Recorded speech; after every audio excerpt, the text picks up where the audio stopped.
right. Dr. Napolitano, tell us a little bit about children. What should moms and parents, what should they do, or what should they not do in order to make sure that the child has as good as a possible natural chance of seeing well and participating in life and not being handicapped by not realizing that he doesn't see things. I have heard people saying they got eyeglasses at the age of 16 the first time, and they said, oh my God, I didn't know trees have leaves, because it was just a ball to them. That's pretty sad, right? I mean, tell us a little bit about it. How common is things like that? Are there things parents should be watching out?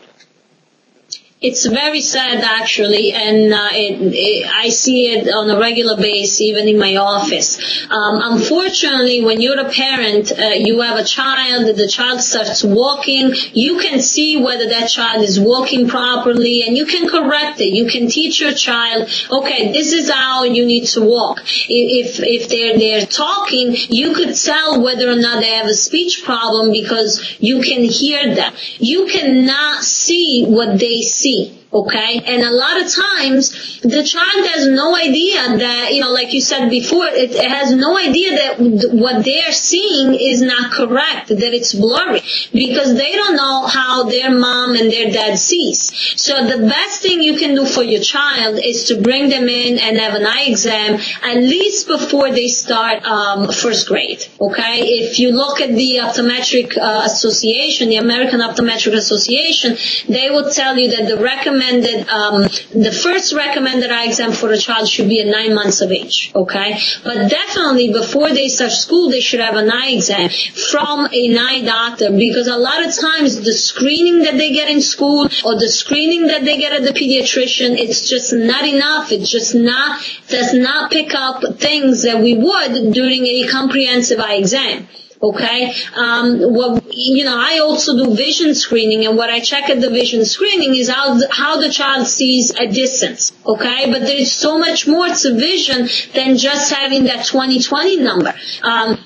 A lot of times, and actually 7% of children that are diagnosed with ADHD, they actually end up having a vision problem that they just could not express, they could not verbalize, but right away these kids are put on medications because we right away assume they're not reading because they don't want to pay attention, they're lazy. Okay, in the meantime, this child cannot see, but they just don't know how to tell you. Maybe they see in double. Maybe the words are moving on the page. Maybe they keep losing place because their eye is just not tracking the word on the page. They just don't know how to tell you. The best thing you can do for your child, again, is to bring them in definitely before they start school. Definitely by the age of 5, 6, the latest, they should have a comprehensive eye exam. And as a parent, if you do notice things before that, like for example an eye turn, the eye turns in or out, you want to bring them in. If you notice that the child gets too close to the TV, too close when coloring their coloring book, you want to bring them in. If the child rubs their eyes excessively, that could be a sign of blurry vision.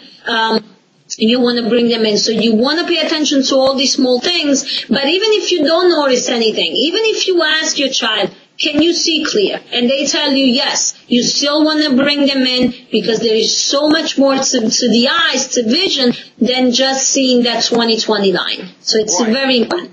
Well, you mentioned, this was quite amazing actually, because, what kept popping in my mind is, if you don't know the ideal scene, if you never ate a really good, fresh, juicy apple, you wouldn't know what an apple tastes. So whatever I give you, you go, oh, that's what an apple is, and you're fine with it. Do you understand? Or like you mentioned with the proliferation, which is gone when you get glaucoma, I think, right? And where, right. Exactly.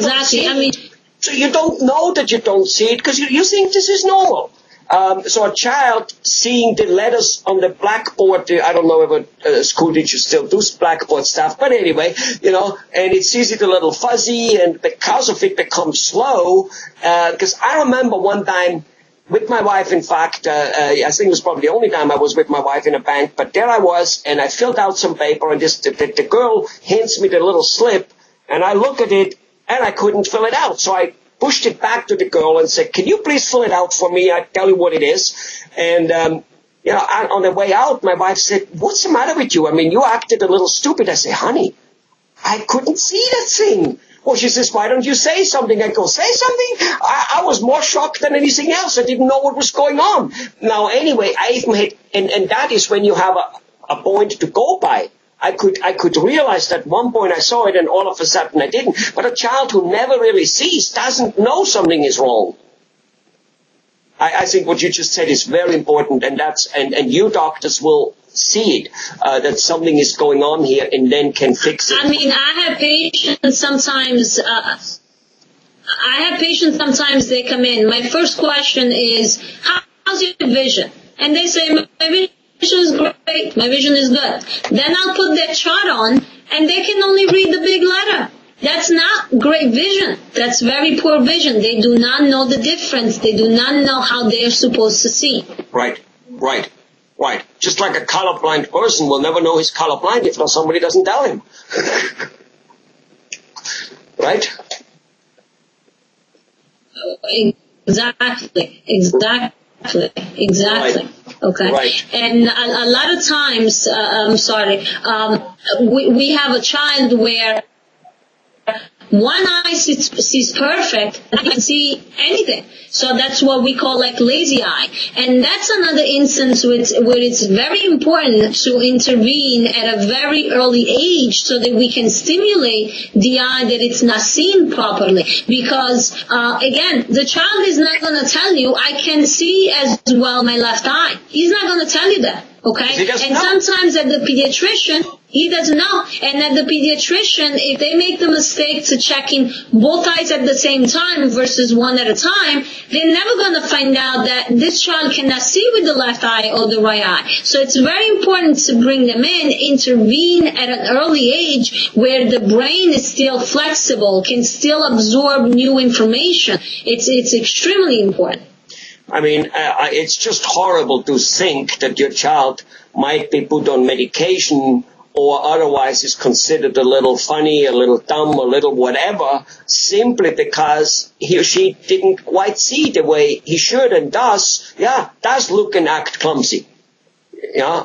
It would be such a sad thing to do that and to be branded as that for a while, even if maybe at age 15 for some miracle reason it gets corrected. But imagine those years before, those formative years where, and the kid knows it. He goes, I'm a little slower than the other ones, and they're kind of nitpicking on me. And it's maybe only because he doesn't see things as clear as the other kids see it. Oh, my God. Correct. Thank you very much. Go ahead, doctor. Okay.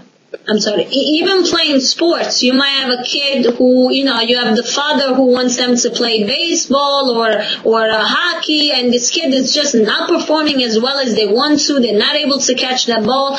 Well, guess what? If the two eyes are not working together as a team, then in that perception is not going to be good. They're not going to be able to be successful at sports catching that ball because they just cannot see it coming. They cannot estimate how far that object is from them. Okay, right. So that's another thing, even when playing sports. Right.